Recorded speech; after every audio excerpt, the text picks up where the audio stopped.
Welcome to Chief for Yourself. I'm happy you're with us today, wherever you happen to be in the world at this moment. Our guest today is Rick Heller. Rick leads meditations at the Humanist Community at Harvard.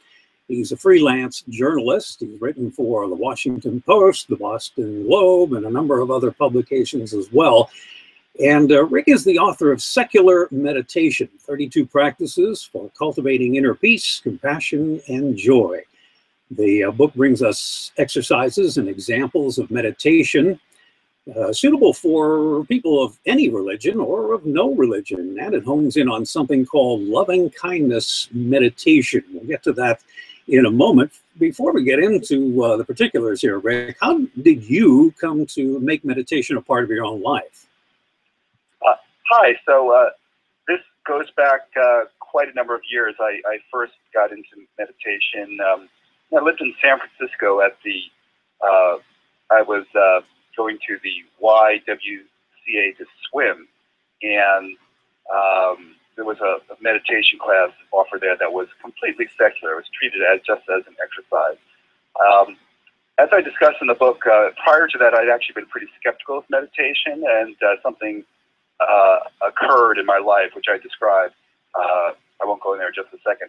But that opened me up a little bit. So when I saw this meditation class, it was a breath meditation, I followed, and I said, I'll try it. And I found it to be helpful in kind of settling nerves and things like that. And I pursued that for just breath meditation for about 20 years. I really didn't know that there were other types of meditation.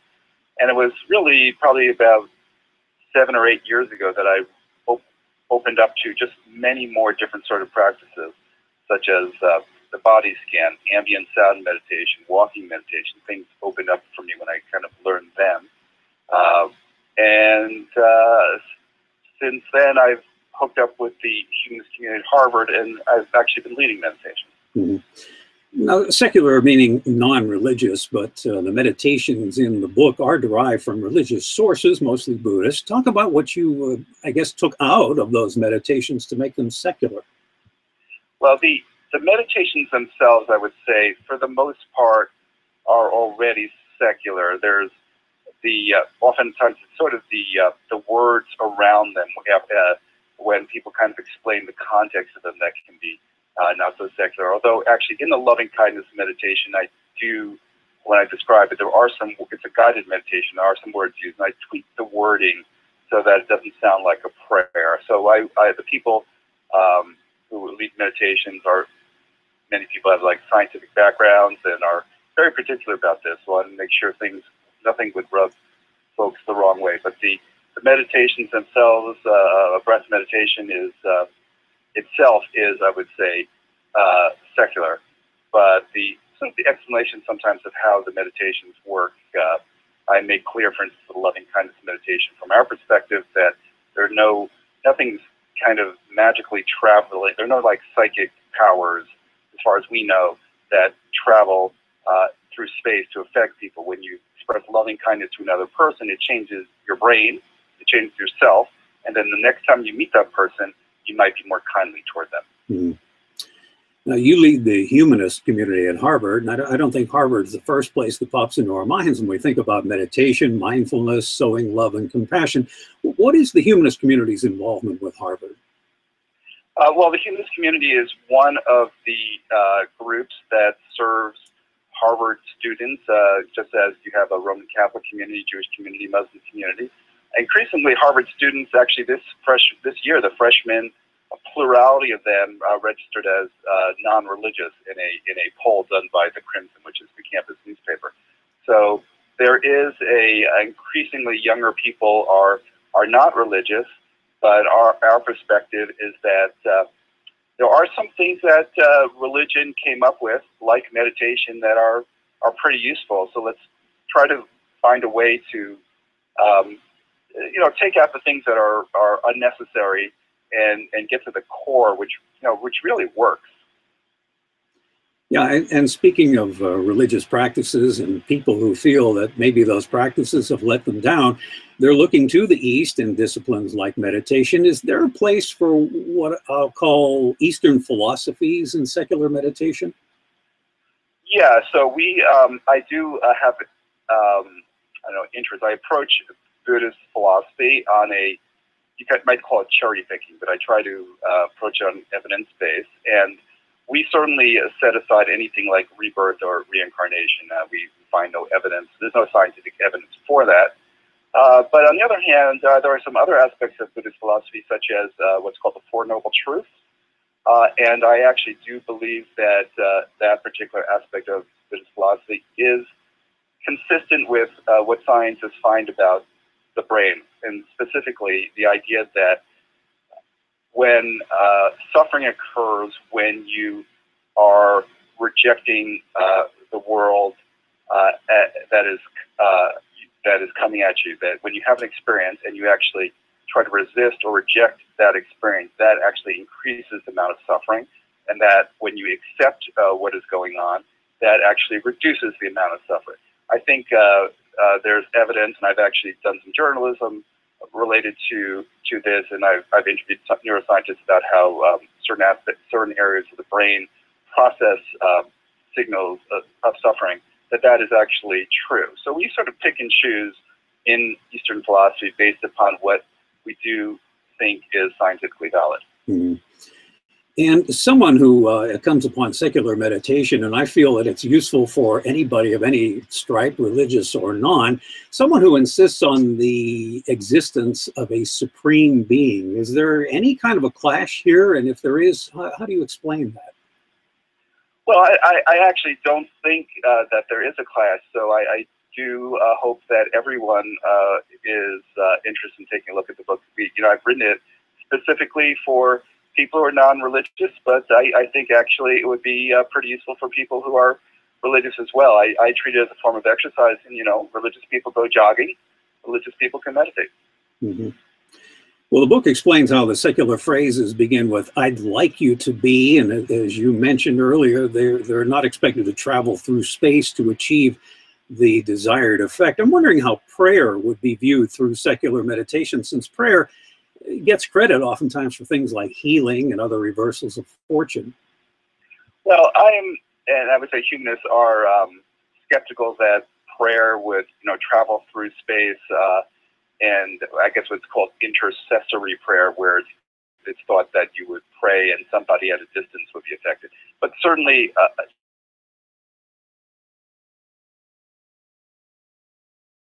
I attitude, and if it can give you confidence, I think that prayer might help you ace the test, let's say, Mm-hmm. or do well in a football game. But our preference is to modify the language so that it doesn't have the appearance of petitioning a higher power. Mm-hmm. Early on, you say that universal love is possible. What does universal love mean in this case? Well, the loving kindness practice is a way of shifting your attitude toward people, so that the practice is up to meditation. You start by thinking about loved ones and meditating on the warm feeling that occurs when you think about loved ones, and you increasingly widen the circle to what we call neutral people. Let's say the person who served you coffee at Starbucks. And you cultivate warm feelings toward that person, and then eventually even toward people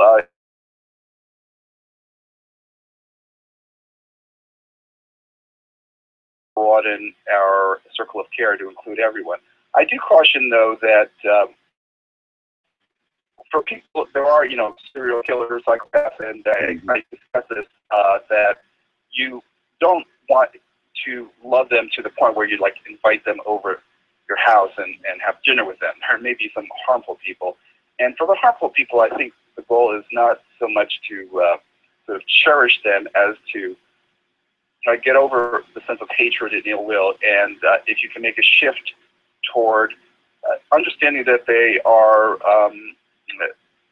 damaged human beings who, something has occurred in their life which caused them to act in a bad way, and think rationally about what is the best way so that they will cause less harm in the future. Mm-hmm. Now, people, when they hear the word meditation and they hear about meditation, are thinking they have to totally empty their minds. That's not quite the case, is it? Well, there are different types of meditation. I do have 32 different types of meditation and mindfulness practices in the book. So meditation are, the way I sort of use the word, where you sort of sit down for 20 minutes and close your eyes and do something in a formal basis. And mindfulness is you might be taking a walk and you're being aware of what is going on around you. Some of the meditations are guided meditation, like the loving kindness practice, where you wouldn't be quieting the mind. But I actually do like to quiet the mind, and I myself do practices to quiet the mind, including breath meditation, and I do find the mind quiets after that. And I have a chapter I called face meditation. I find that by relaxing the muscles used in speech, that is the muscles of the throat, tongue, and jaw, and that is actually a very quick way to quiet the mind. There's actually some scientific research that shows why that might be the case. So I actually do like to turn down the volume of inner chatter in my own mind. It helps me sort of look out at the world and really enjoy the space I'm in. Mm-hmm. The work of Jon Kabat-Zinn, which I believe was at UMass, found opportunities that allow us to decrease our stress response and leading to improved physical and mental health. That would seem to be a direct mind-body connection, wouldn't it? Well, the secular meditation goes back, excuse me, back about 40 years to the relaxation response of Dr. Herbert Benson, and then about 30 years ago, Jon Kabat-Zinn. They've found that there's been some research at Harvard Medical School, Mass General Hospital associated with Harvard Medical School, that shows people who take the mindfulness-based stress reduction course, there are actually changes to the brain after the 8-week course that are consistent with what one would expect if you are learning skills that help you reduce stress. So the practice has been shown, both through self-reports, people do say they experience less stress. And there's also some evidence that there are changes in the brain that actually are consistent with the idea that they experience less stress. Mm-hmm. The expression we sometimes hear is that happiness is an inside job, and you're right that happiness comes about internally and depends very little on externals. Those are encouraging words for anyone struggling with hardships in their lives. As you see it, how does that inner work bring about happiness in life in general? Well, as an example, if you were listening to the radio and you heard that your favorite team won the game, that would make you happy. But there's nothing in the sound of radio broadcast that contains happiness. So what is happening is that a piece of information came to you, and then your body is reacting with transmission of whatever hormones and chemicals produce the experience of happiness. So there are actually ways, and the loving kindness meditation is one, where you can actually sort of self-generate happiness. Basically, what my claim is that as long as you have your basic needs met, you have enough food, water, shelter, healthcare, and once your physical needs are met, with sufficient training, you have what you need to leverage that to become happy. So I do think that things that go on in the outside world make it easier, but you actually have the ability inside yourself to generate happiness. In the book, you reworked the Serenity Prayer, and you're right that originally the Serenity Prayer was not actually in prayer form. Can you give us some background on how that came to be? Yeah, it's believed the Serenity Prayer in its well-known form was written by Reinhold Niebuhr, American pastor, about 80 years ago, I guess. And but he or his daughter, I've read a book that his daughter Elizabeth Sifton wrote about that, and it really goes back to the ancient Stoics in Greece and Rome, and that's people like Epictetus and Marcus Aurelius, and the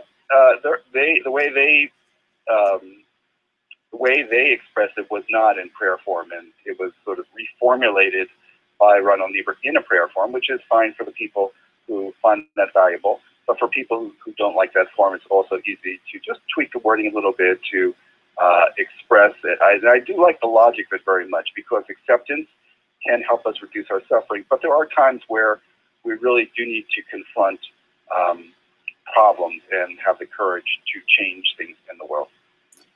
In your blog, in your website, you mentioned that you have your own mindfulness challenges. What kind of challenges do you have, and how do you tend to respond? Oh, well, I don't know if you looked at my website, but leaf blowers. Right now, this is I like to rake. Mindful raking is, I find, quite pleasant, but right in my neighborhood, there's a lot of leaf blowers with a sound that is very, I find it unpleasant, and I must say I failed. I wrote a blog post basically about failing to be mindful of leaf blowers. So mindfulness is paying attention to what's going on in the present moment with a friendly, welcoming attitude. So I could pay attention, but that particular sound I have yet to be able to bring friendly, welcoming attention to. And on that note, I think it was chapter 16 where you talk about mindful manual labor. Do you bring that same attitude toward the mundane things that we do from day to day, which might be operating a leaf blower?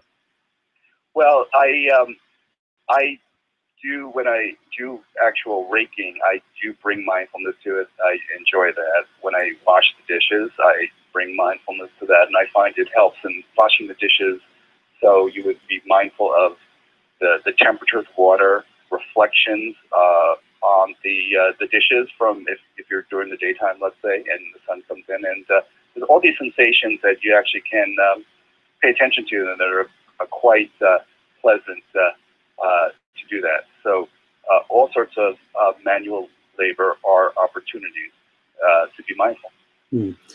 Seen from a humanist perspective, I'm wondering how loving kindness can convince the brain to care about someone who's in, to borrow, I guess, a more Buddhist word, or resistance, who may not really care about someone or haven't cared about them, and now they're trying to do a sell job on themselves to care about them. How do you turn that in your favor? Well, in a loving kindness practice, you first start thinking about loved ones and yourself, and then we call a neutral person, and then, let's say, a difficult person. The way it actually works physiologically is that when you think about a loved one, when you're in a bonding sort of situation, if you're actually in the situation person with a loved one, it's believed that neurohormones like oxytocin, vasopressin are released, and these chemicals actually stick around for a few minutes. And I've actually interviewed a neuroscientist, a scientist about this, and they stick around for a few minutes, and they actually bias you for those few minutes to be friendly to whomever you next encountered. So if you were with your relatives and you were having a really nice time, and then someone rang the doorbell and who you didn't know, well, it's possible you might be irritated, but the other possibility is you might be in such a great mood that you'd be very friendly toward them. So this kind of practice sort of leverages what goes on in the brain, the sort of quirk of the brain, that you have this sort of stew of positive chemicals when you cultivate this practice, that it leverages your feelings so that these other people who you weren't necessarily as friendly with, you can actually look at them again with a little bit more friendliness. We've talked a lot about the mind today and its place in our practice. But what about the place of emotions? Where does that fall in all of this?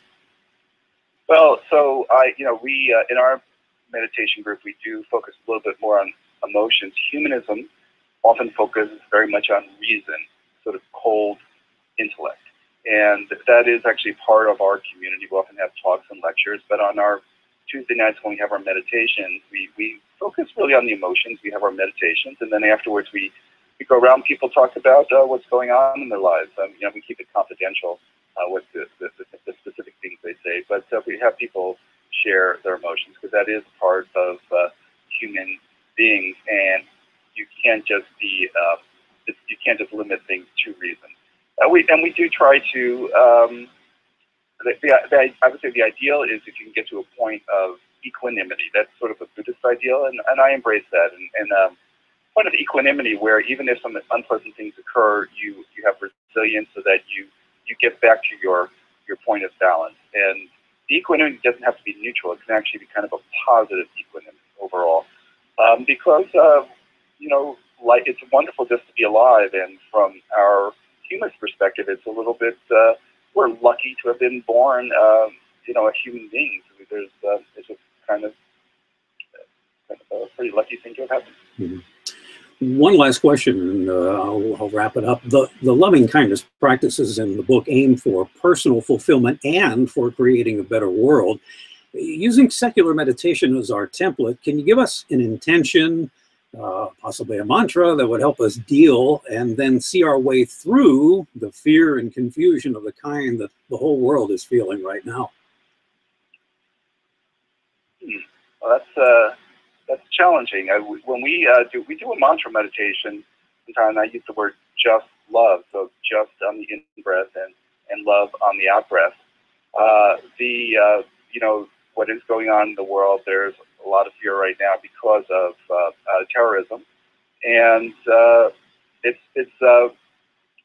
there are some, you know, realistic concerns, but we also need to have a certain amount of perspective on this. So I would say that we need to find a balance between reason and emotion, and be mindful of if we're having an emotional reaction. Sometimes something that helps is actually to name the emotion by just saying, okay, well, I'm feeling a little bit afraid. There's some evidence that naming the emotion, just being mindful of what that is, can kind of bring you back to a neutral point, which then allows you to look at things more reasonably, perhaps. Mm-hmm. And your website is rickheller.com. You'll be able to find out there where we can buy the book, I guess the usual places, Amazon, bookstores and such. That's right. Yeah. Thank you. Yes. Yeah. Yes, thank you.